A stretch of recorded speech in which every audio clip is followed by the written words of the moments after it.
What if I told you that every year, billions of American tax dollars disappear into a budget that Congress can't see, the press can't question, and you're not supposed to know exists? This is not a conspiracy theory. It's called the black budget, the invisible backbone of U.S. intelligence. It funds satellites that never appear on public ledgers, drone programs that don't officially exist, and covert operations that can reshape entire nations without a single public debate. For decades, the Central Intelligence Agency, America's most secretive institution, has mastered the art of operating beyond oversight. Behind every public defense bill lies a hidden stream of money flowing through classified channels, sustaining what President Eisenhower once warned against: the military-industrial complex. He cautioned that unchecked power, born in the name of security, could one day eclipse the very democracy it was meant to defend. To grasp how vast this shadow network has become, consider this. The CIA's secret funding alone rivals the total defense budgets of some U.S. allies combined. Yet it appears nowhere in the official records. There are no public audits, no clear accountability, only a simple phrase stamped on government documents: for authorized eyes only.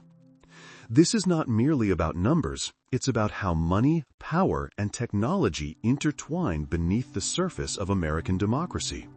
It's about the system that decides what the world should see and what must stay hidden.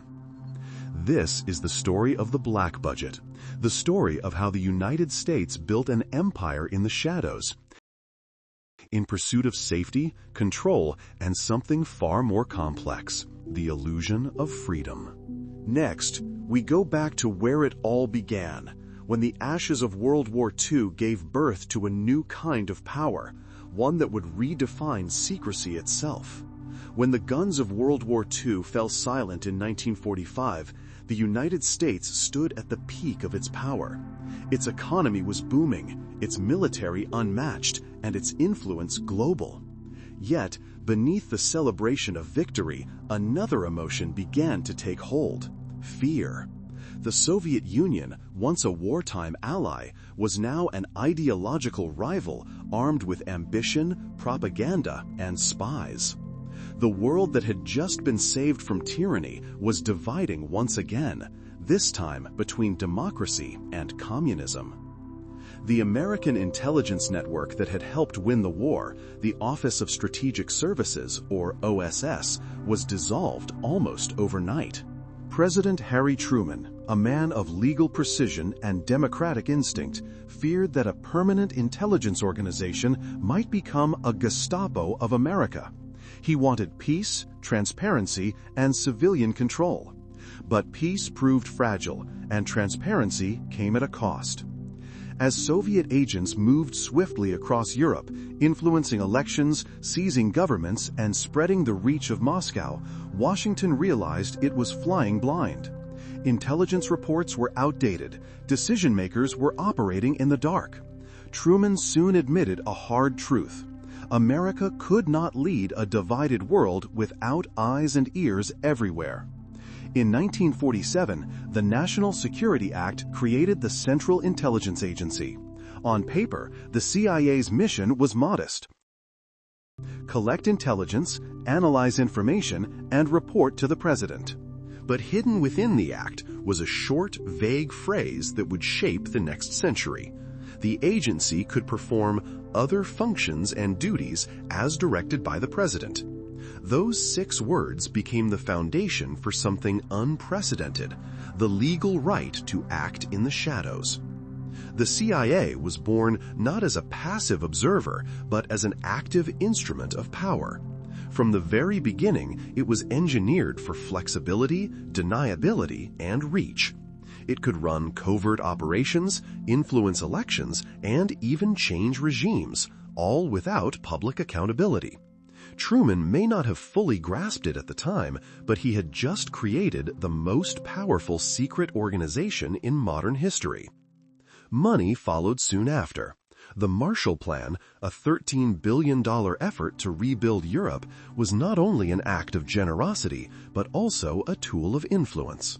Hidden inside that plan was a secret allocation of roughly 5% of funds diverted into covert operations. This was the first stream of black money, a seed that would grow into the enormous black budget of later decades. Through shell companies, cultural exchanges, and front organizations, those funds financed propaganda in Italy, media operations in France, and support for anti-communist movements across Europe. At first, it looked like a clever way to defend democracy. But it also marked the beginning of an addiction, America's reliance on invisible money to shape visible outcomes. Intelligence became less about gathering information and more about managing perception, manipulating power, and controlling uncertainty. By the early 1950s, the CIA had built a global network that blurred the line between diplomacy and espionage.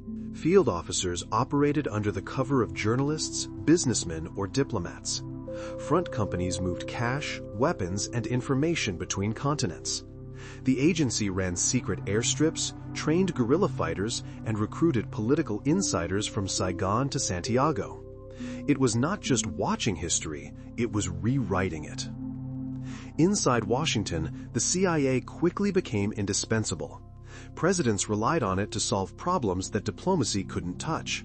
Congress had little visibility, and the public had none.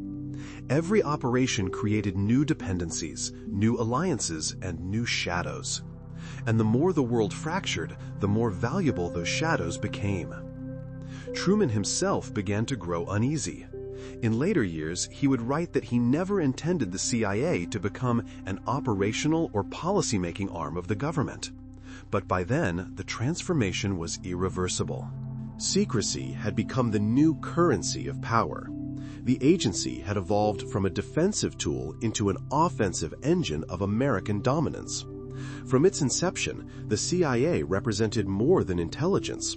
It was an economic, political, and technological force designed to maintain U.S. supremacy in a volatile world.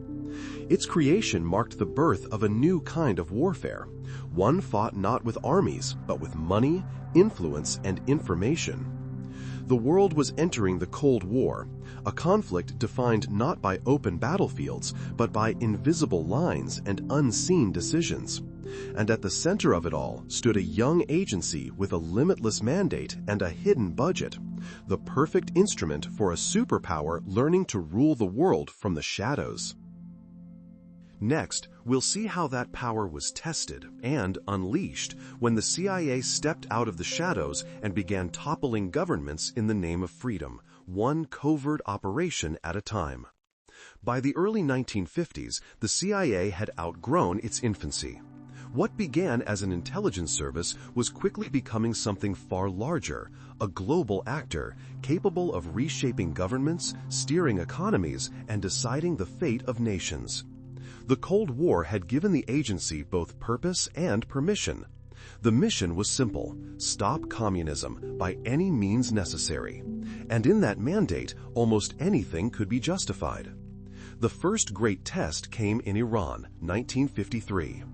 The country was led by Mohammad Mossadegh, a democratically elected prime minister who dared to challenge Western oil interests. He nationalized the Anglo-Iranian Oil Company, today known as BP, claiming that Iran's natural wealth should serve its people, not foreign shareholders. To Washington and London, this was unacceptable.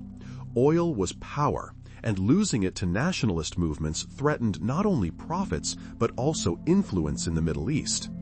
Operation Ajax was the answer. Orchestrated by the CIA and Britain's MI6, it was the agency's first major covert regime change. The man in charge, Kermit Roosevelt Jr., the grandson of Theodore Roosevelt, a Harvard-educated idealist turned shadow strategist.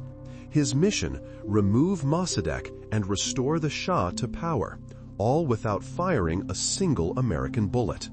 The plan was elegant in its ruthlessness. First came the propaganda. Newspapers and radio stations secretly funded by the CIA spread stories portraying Mossadegh as corrupt and unstable. Then bribery. Politicians, journalists, and even members of the military were paid to switch sides.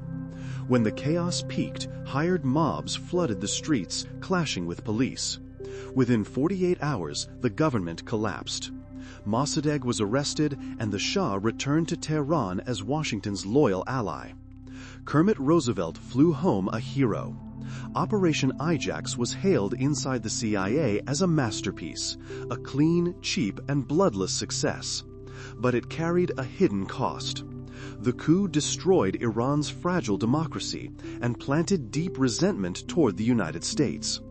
Decades later, that resentment would erupt in the 1979 Iranian Revolution, when angry crowds stormed the U.S. Embassy shouting, "Death to America."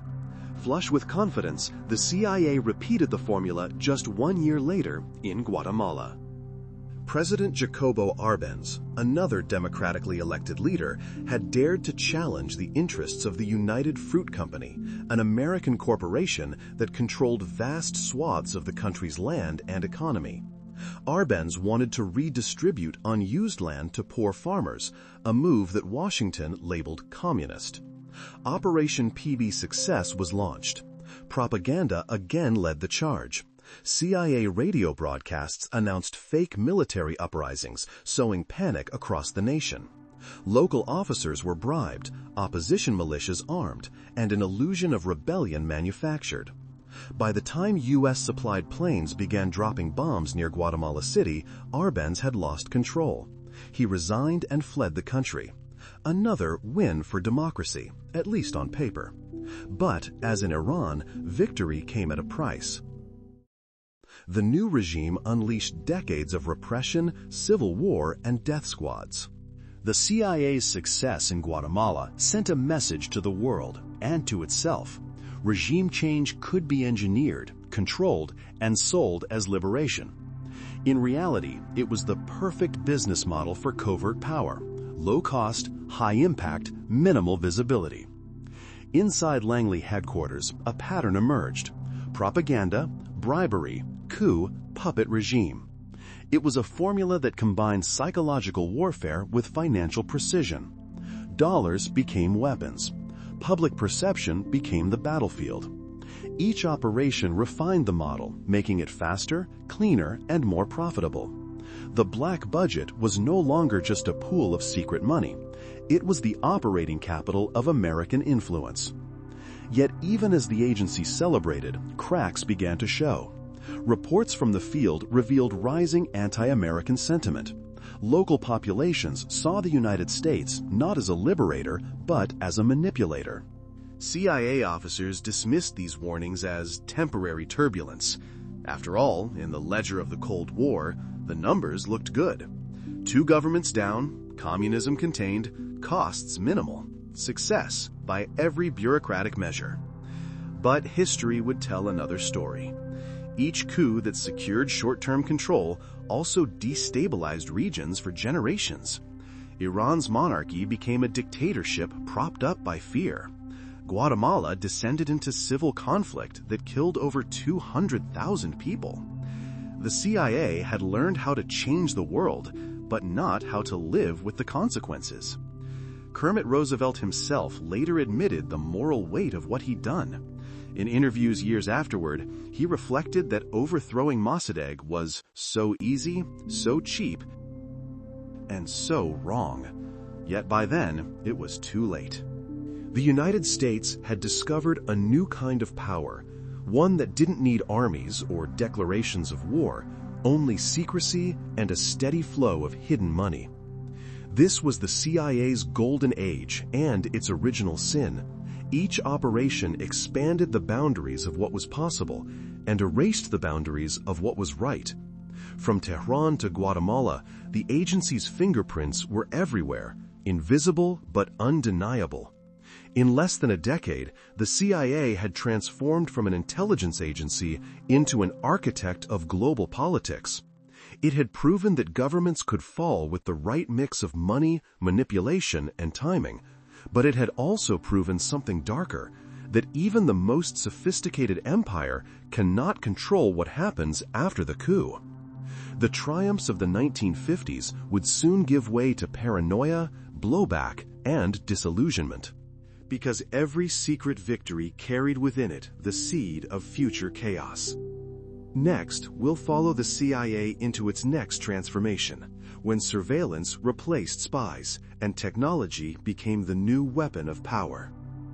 By the late 1950s, the CIA had learned a painful truth. Secrets gathered by people could be lost to people. The agency's greatest vulnerability wasn't in its equipment or its funding, it was human.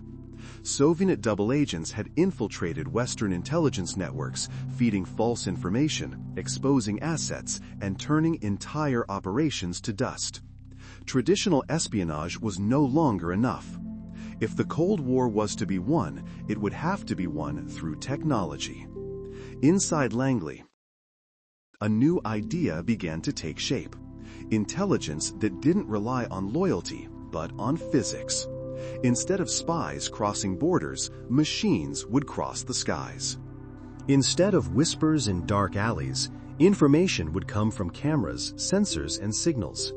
The CIA was about to reinvent how the world saw itself, literally. The breakthrough came through an unlikely partnership. In 1954, the CIA quietly approached Lockheed Martin's secret design division, known as Skunk Works. Leading the team was Clarence Kelly Johnson, a visionary engineer with a simple promise. He could build an aircraft that flew higher than any missile could reach and faster than any fighter could chase. Within 18 months, that promise became reality. The result was the U-2 spy plane, a long, thin aircraft that could fly above 70,000 feet, far beyond the range of Soviet radar. Equipped with high-resolution cameras, it could photograph entire military installations from the edge of space. Every mission brought back miles of film containing priceless intelligence. Missile sites, nuclear plants, and troop movements deep inside Soviet territory. For the first time, the United States could see behind the Iron Curtain without stepping foot inside it. The U-2 didn't just change intelligence gathering, it changed policymaking. President Eisenhower could now rely on data, not guesswork. The fear that the Soviets had far more nuclear weapons than America, a panic that had driven massive military spending, was proven false. Numbers replaced rumors. Strategy became rational again. But technology always carries risk. In May 1960, a U-2 piloted by Francis Gary Powers was shot down over Soviet airspace. The pilot was captured, and the existence of the spy program was exposed to the world. The incident humiliated Washington, shattered Eisenhower's credibility, and forced the CIA to rethink the limits of secrecy. Yet even that failure accelerated innovation. If planes could be shot down, perhaps the next spies should never need wings at all. From that crisis emerged one of the most ambitious projects in history, the Corona satellite program. In partnership with the U.S. Air Force, the CIA began launching satellites equipped with cameras capable of capturing high-resolution images from orbit. Each capsule, once filled with film, would detach, re-enter Earth's atmosphere, and deploy a parachute for mid-air recovery by specially equipped aircraft. It sounded like science fiction, but it worked. In 1960, Corona returned the first successful film capsule. The images it carried revolutionized intelligence. For the first time, the United States had a continuous view of the entire Soviet Union, from missile silos to shipyards. Every launch turned into an economic multiplier for aerospace companies, creating an industrial ecosystem around secrecy. Contractors, scientists, and data analysts working quietly in the service of the invisible. This technological leap reshaped the balance of power. The CIA's surveillance network no longer depended on spies or informants. It depended on engineering, mathematics, and data. Information became a measurable asset, collected, processed, and monetized through defense budgets. In less than a decade, intelligence had evolved from an art into a science. The collaboration between the CIA and Lockheed didn't stop with the U-2. The next generation of aircraft pushed the limits of physics even further. The SR-71 Blackbird, a sleek, jet-black machine built largely from titanium, could fly at 3 times the speed of sound and soar at 85,000 feet. It was nearly untouchable. Each mission gathered terabytes of imagery by today's standards, mapping entire continents in a single flight.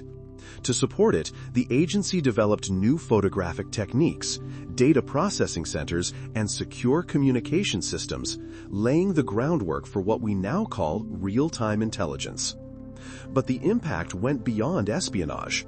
Many of these technologies found their way into civilian science. The CIA's early satellite imaging techniques became the foundation for NASA's Earth observation programs. High-altitude aircraft research influenced modern weather forecasting, environmental mapping, and eventually GPS. In a sense, the same eyes in the sky built for war ended up reshaping how humanity understands its own planet. Yet the deeper transformation was philosophical. The CIA was no longer simply gathering information. It was building infrastructure, an empire of observation. Power no longer came from what one could destroy, but from what one could see. With every new sensor and satellite, the agency expanded its reach into a dimension where geography, politics, and privacy blurred together. The black budget swelled to accommodate this new reality. Billions flowed into research and development accounts that had no public record. The defense industry flourished under the banner of secrecy. For companies like Lockheed, Boeing, and Raytheon, intelligence became business, and business was booming. By the early 1960s, the CIA had completed its metamorphosis. It was no longer just an organization of spies, but a hybrid institution, part intelligence service, part technology lab, part corporate investor. The tools of surveillance had become the tools of power, and the agency was now their undisputed master. From failures on the ground, the CIA had learned to look upward. From fear of betrayal, it had learned to trust machines. And from the pursuit of security, it had stumbled upon a new truth. Information, when weaponized, could change the world faster than any army ever could. Next, we'll follow the CIA into the shadows once again, into a world where technology meets politics and covert wars begin to shape the destinies of entire nations. By the 1960s, the Cold War was no longer just a competition of ideology. It was a global chess match where every piece moved in secret. And in this new game, the CIA was no longer simply one of America's tools. It had become an empire within an empire, self-funded, self-directed, and increasingly untouchable. Its operations stretched from the jungles of Southeast Asia to the palaces of South America. Behind every conflict, behind every coup, there was often an invisible hand shaping events, balancing money and power under the banner of national security. What began as a defensive organization was now writing its own playbook for global influence. In Vietnam, the CIA's presence ran deeper than most Americans ever knew. While the U.S. military fought an open war, the agency waged a hidden one. Through Operation Phoenix, it built a vast intelligence network to identify and neutralize members of the Viet Cong. Neutralize was the chosen word, a term that concealed the brutal reality of targeted assassinations, mass interrogations, and widespread torture. Officially, it was about disrupting enemy command structures. In practice, it blurred the line between counterinsurgency and terror. Alongside the military operations came Air America, the CIA's own airline. Officially, it provided logistical support for humanitarian and supply missions.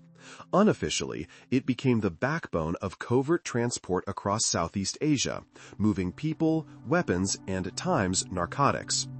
In Laos, opium from the Golden Triangle was traded for arms and intelligence, fueling both local militias and the black market that sustained them. It was a shadow economy operating under the thin veil of strategy. This off-the-books funding model gave the agency something extraordinary: independence. With its own fleet, its own budget, and its own intelligence networks, the CIA no longer needed to ask permission. It could act faster than Congress, more flexibly than the Pentagon, and with far less accountability. In the name of fighting communism, it had become a state within a state. But not every operation went as planned. In 1961, the agency launched one of its most ambitious missions, the Bay of Pigs invasion. The goal was to overthrow Fidel Castro's new communist regime in Cuba using a force of exiled Cuban fighters trained by the CIA. The operation was designed for quick victory and plausible deniability. Instead, it became a disaster. The invasion failed within 3 days. Castro's forces crushed the rebels, and President John F. Kennedy, humiliated on the global stage, refused to commit U.S. air support. The failure shook Washington. Kennedy, furious at being misled by intelligence advisors, vowed to bring the CIA under control. He reportedly said, "I want to splinter the CIA into 1,000 pieces and scatter it to the winds." But before that could happen, Kennedy was gone, and the agency remained intact, more cautious but no less powerful. In the following decade, the CIA found new battlegrounds. One of the most consequential was Chile. In 1970, Salvador Allende, a socialist, won Chile's presidential election through democratic means. To the Nixon administration, that victory represented a threat, not just politically, but economically. American corporations had billions invested in Chilean copper and utilities.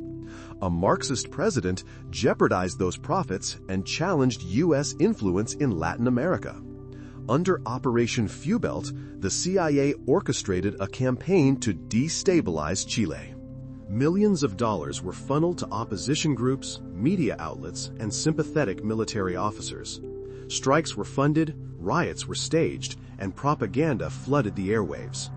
On September 11, 1973, the Chilean military, led by General Augusto Pinochet, overthrew Allende in a violent coup. The aftermath was brutal. Thousands of civilians killed or disappeared, and a dictatorship that lasted nearly 2 decades. For Washington, it was another successful intervention. For Chile, it was a national tragedy. Once again, the price of maintaining American influence abroad was paid in the currency of chaos. While the agency expanded its reach overseas, it also turned inward, into the human mind itself. Project MK-Ultra, launched in the early 1950s but reaching its peak in the 1960s, was the CIA's most disturbing experiment. Driven by fears that the Soviets or Chinese had developed mind control techniques, the agency began testing LSD, hypnosis, and psychological torture on unwitting subjects. Universities, hospitals, and even prisons became secret laboratories. The program's goal was to unlock methods of behavioral manipulation, interrogation, and control. What it produced instead were scandals, deaths, and a moral stain that could never be erased. When the project was finally exposed years later, even seasoned intelligence officials were horrified by how far the agency had gone in the name of national security. By the mid-1970s, the cracks were too deep to hide.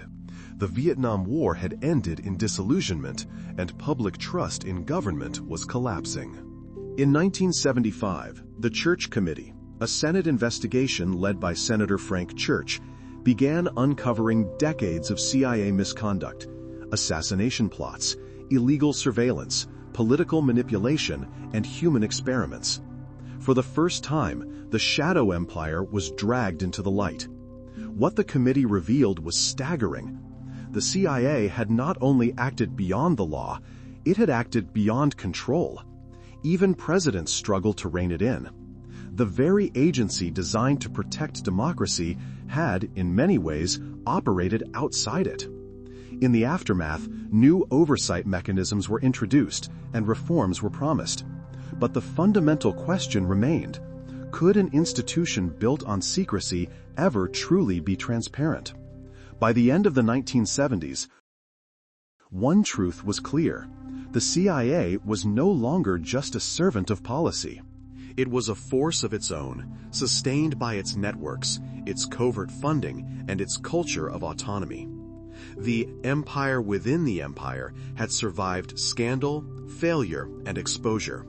And in surviving, it had proven its greatest strength: adaptability. The next transformation would take the agency even further, from the battlefields of the Cold War to the balance sheets of global finance. Because the wars of the 1980s would not be fought with guns or planes, but with money, drugs, and influence traded in the shadows. By the 1980s, the CIA faced a new kind of problem, not on the battlefield, but on the balance sheet. After years of scandal and congressional oversight, the agency's freedom to operate had been sharply restricted. Funding for covert wars had to be approved, audited, and justified.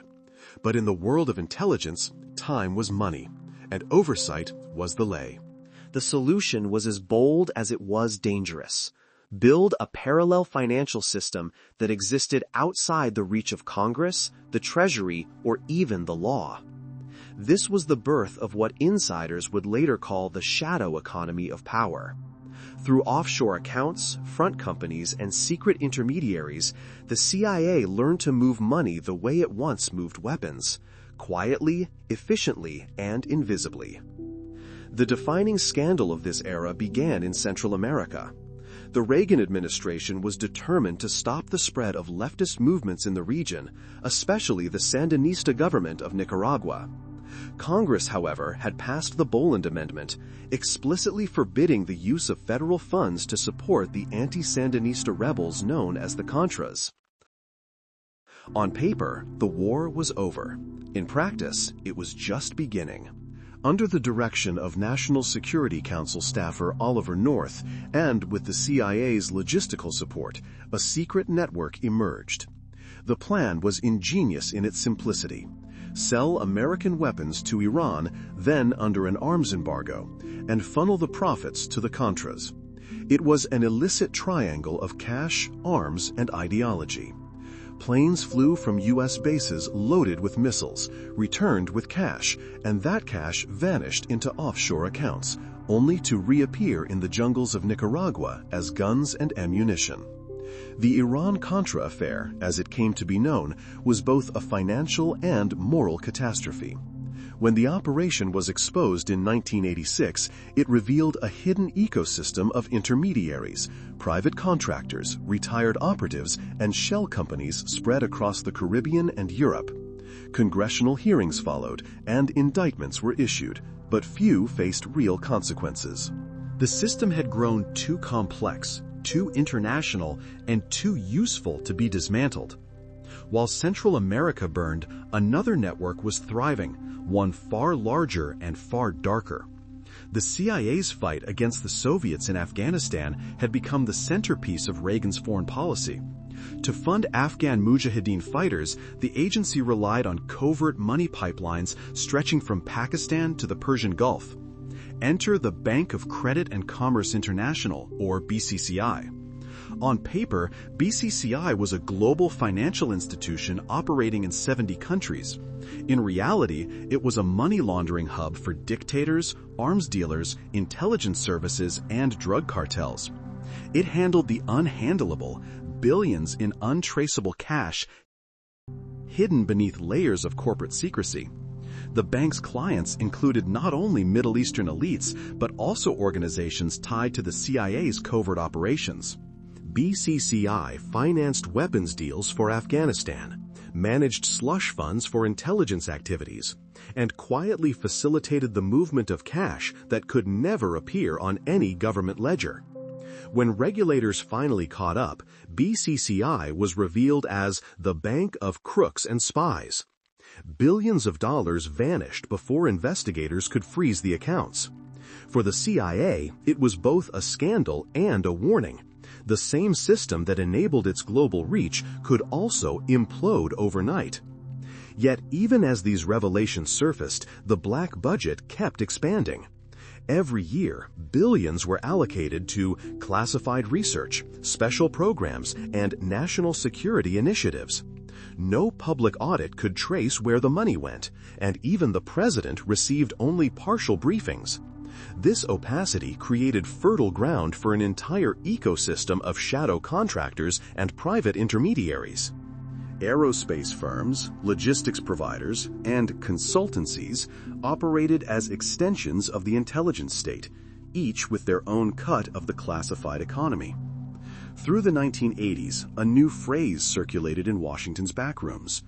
Plausible deniability now comes with a price tag. Secrecy had become not just a practice, but a product.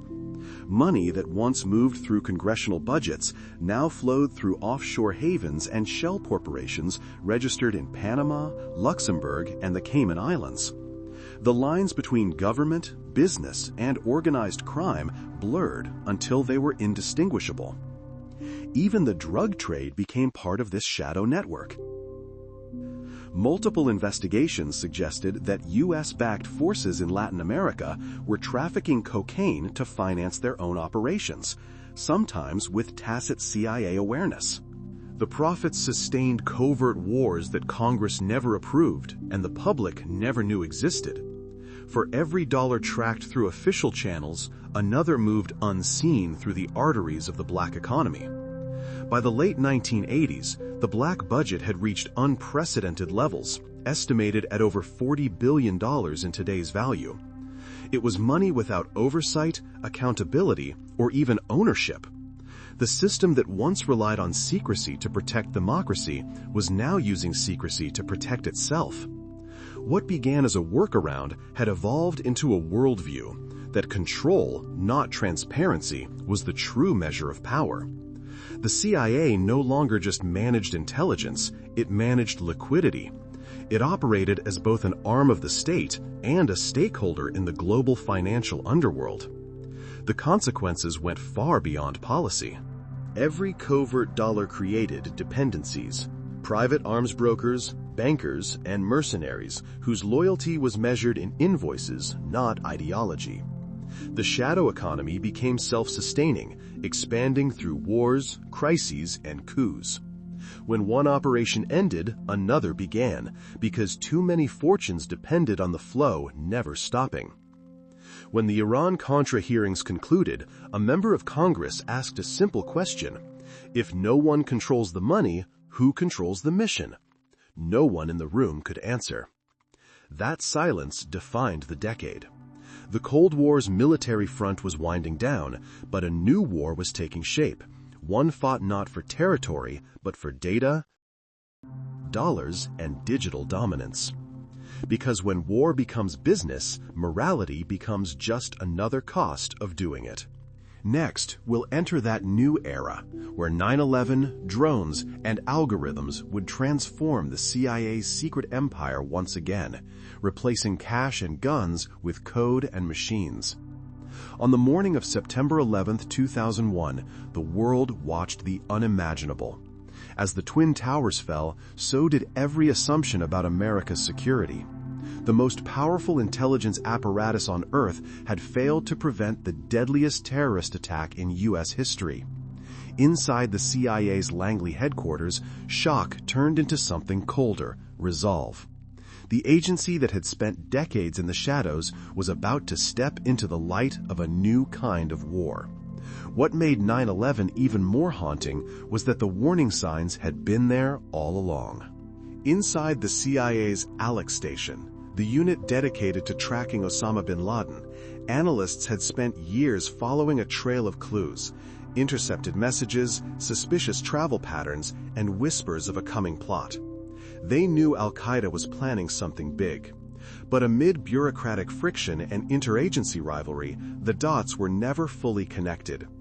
In hindsight, the tragedy wasn't a failure of knowledge, it was a failure of imagination. In the months that followed, America's entire intelligence structure was rebuilt around a single goal: preventing another 9/11. Fear became policy. The CIA's budget tripled almost overnight, and the boundaries that once separated intelligence, surveillance, and warfare began to dissolve. The war on terror had no front lines, no time limits, and no borders. For an agency built on secrecy, it was the perfect war. From the ruins of Ground Zero emerged a new kind of CIA, one that fused traditional espionage with cutting-edge technology and near-total operational autonomy. Its mission was no longer just to gather information, but to hunt, strike, and eliminate threats anywhere on Earth. Drones became its weapon of choice. The first Predator drones had been developed in the 1990s as unarmed reconnaissance vehicles. After 9/11, they were re-engineered for combat. In 2002, a Predator armed with Hellfire missiles carried out the CIA's first lethal strike in Yemen, killing suspected al-Qaeda operatives. It was a glimpse of the future, war without soldiers, borders, or accountability. Over the next decade, the drone fleet evolved from Predator to Reaper, from surveillance craft to fully autonomous weapon systems. High above Afghanistan, Pakistan, and Yemen, these machines watched entire regions in real time, tracking patterns of life through infrared sensors and metadata. Each camera could monitor a city block for hours, identifying who met whom, when, and how often. Data replaced instinct. Algorithms replaced human judgment.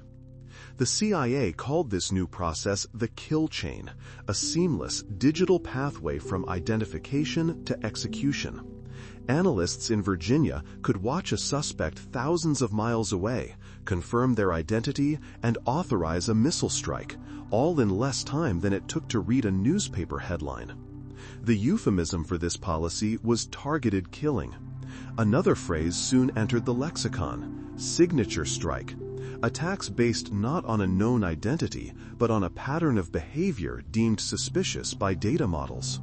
In effect, the algorithm decided who might be dangerous, and the drone delivered the verdict. For many inside the agency, this was the ultimate evolution of intelligence. It was efficient, data-driven, and risk-free, for Americans at least. But for those on the receiving end, it was an invisible terror. Entire communities in rural Pakistan and Yemen lived under the constant hum of drones, never knowing when or why they might be targeted. Critics warned that the technology had outpaced morality. By turning warfare into an algorithmic process, the CIA had removed the human cost from decision-making. Strikes that once required days of deliberation could now be executed in minutes. Mistakes were inevitable and invisible. Civilian casualties were classified, investigations rare, and accountability almost non-existent. Within the U.S., the expansion of surveillance reached unprecedented levels.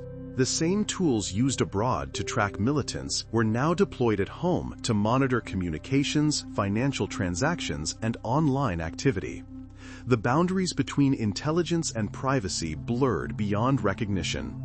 Under the justification of preventing terrorism, an entire generation grew up under quiet observation.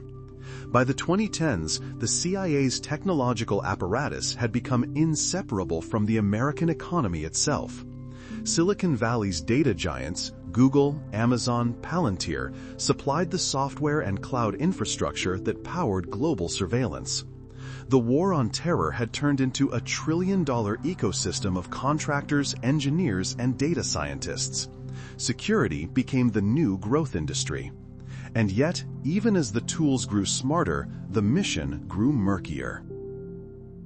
Drones killed targets faster than new threats could be identified. Each strike created as many as it eliminated. The cycle of retaliation became self-sustaining, terrorism feeding on the very policies meant to eradicate it. Inside the intelligence community, some began to question what they had built. Could a democracy survive an intelligence state with no limits, no transparency, and no accountability? Could a machine-driven war ever end when its success was measured only in numbers, not in peace? The war on terror had begun as a quest for safety, but had become something else, a machine of perpetual vigilance.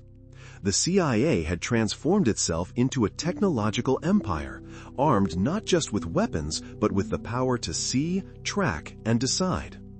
But in its pursuit of total security, America had paid a price that could not be measured in dollars or data.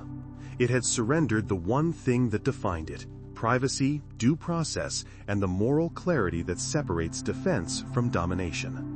Because in the end, absolute security always has a cost, and that cost is freedom. Next, we'll step into the 21st century's newest battlefield, one without borders or bombs, where artificial intelligence, algorithms, and private tech empires have become the CIA's most powerful weapons of all. By the early 21st century, war was no longer fought on battlefields, it was fought in databases. The new frontier wasn't geography, but information. And as the world went digital, the CIA once again reinvented itself. The agency that once built spy planes and satellites was now investing in algorithms, cloud networks, and predictive analytics. Its greatest weapon was no longer steel or gunpowder, but data. After 9/11, the intelligence community had drowned in information. Billions of emails, phone records, bank transfers, and satellite images flooded in every day. Analysts were overwhelmed. The question was no longer how to gather intelligence, but how to understand it. The answer came from an unlikely place, not from Washington, but from Silicon Valley. In 1999, the CIA created a venture capital arm called In-Q-Tel.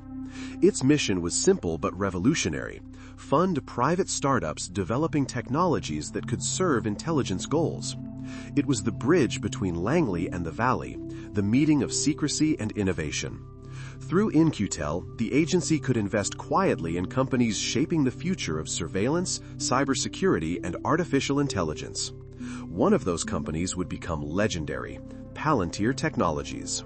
Founded by Peter Thiel and Alex Karp, Palantir was built around a powerful idea that data, when properly linked and visualized, could reveal hidden patterns of human behavior. Using graph analytics, Palantir's software could connect people, places, transactions, and events across millions of records in real time. For the CIA, this was gold. Palantir's early systems were first deployed in Afghanistan and Iraq.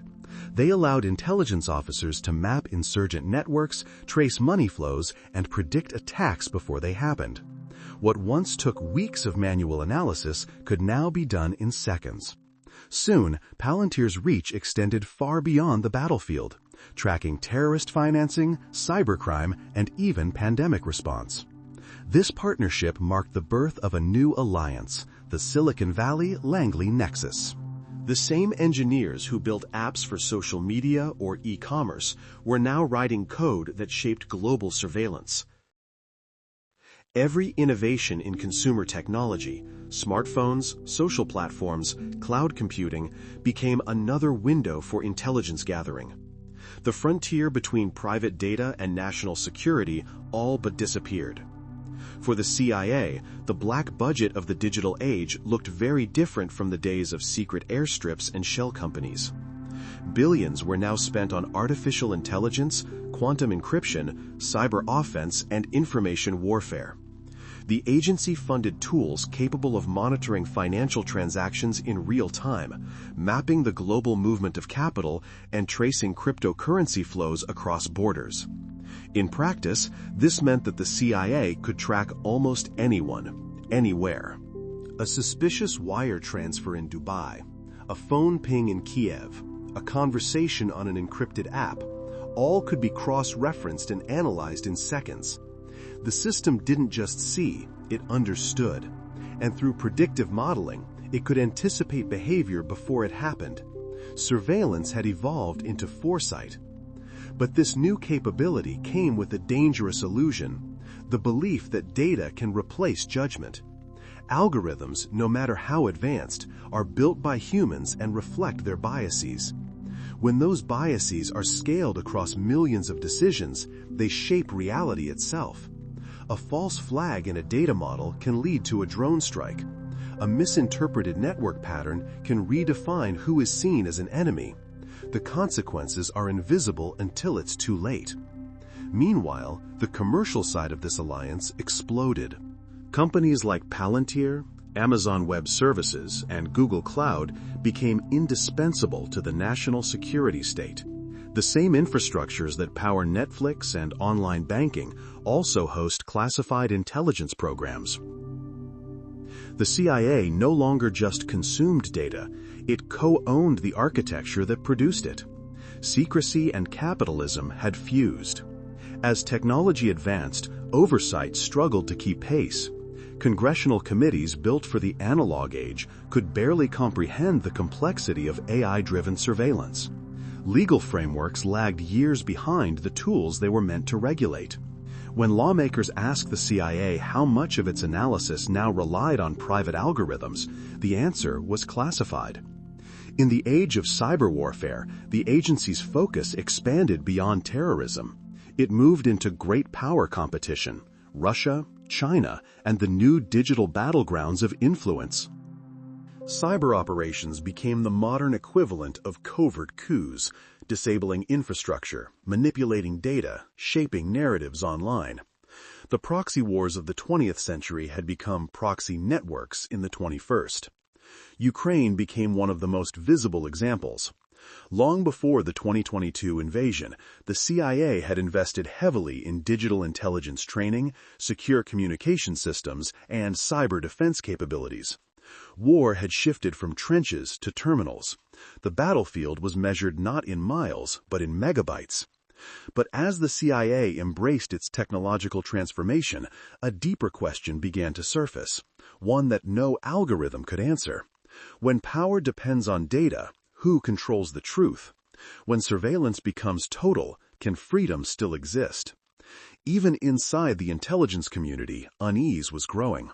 Former officials warned that the balance between security and liberty had tilted too far. What began as protection against external threats was morphing into internal monitoring, financial systems, travel patterns, even online speech. The very tools built to defend democracy were starting to encroach upon it. By the 2020s, artificial intelligence had become the new frontier of control. Deep learning systems could identify individuals from satellite images, detect emotion from voice recordings, and simulate decision-making at superhuman speed. The CIA called it augmented intelligence. Critics called it the automation of power. The black budget of the modern era wasn't hidden in offshore accounts. It was embedded in algorithms, neural networks, and data centers that never sleep. And unlike past empires built on territory or trade, this one operated in silence, fueled by code. As the world raced deeper into the digital age, one uncomfortable truth became clear. The agency no longer needed to hide its operations behind locked doors. The infrastructure of surveillance was everywhere, on our phones, our networks, our lives. The CIA had entered the 21st century not with bombs or bullets, but with the quiet authority of information. In this new empire, data was sovereignty, and algorithms were law. And so the question remains, does this power still belong to the people, or have we already surrendered it to the machines we created? Next, we arrive at the end of the story, and perhaps its beginning, when a nation built on freedom must decide how much truth it is willing to reveal about the shadows it created. 80 years ago, the Central Intelligence Agency was born from fear, the fear of another war, another enemy, another surprise. It began as a modest successor to the OSS, armed with little more than typewriters, couriers, and conviction. Today, it commands satellites, drones, quantum computers, and artificial intelligence. The journey from human whispers to digital omniscience is also the story of America itself, brilliant, ambitious, and forever haunted by the power it cannot let go of. Through every decade, the CIA has mirrored the nation it serves, courageous in crisis, ingenious in innovation, and deeply conflicted about the cost of control. Its triumphs helped preserve global stability, Its mistakes reshaped entire continents. What began as an agency of defense evolved into an institution of dominance, an empire built not on conquest but on information. President Eisenhower once warned of the military-industrial complex. Truman, who created the agency, later admitted he never intended it to wield such reach. Both men understood a truth that remains urgent today. A strong democracy does not fear light. It fears the comfort of shadows. Because power born in darkness always grows hungry. It expands until secrecy becomes habit and accountability becomes threat. Yet the story of the CIA is not just one of control. It is also a story of reflection. Perhaps, after all the coups, the code, and the covert wars, the real question isn't what the agency has become, but what America has allowed itself to be. As the Church Committee once wrote, we cannot eliminate the dark, but we can decide not to live within it. The future, then, depends on that choice, on whether a nation built in the light can finally face the shadows it created.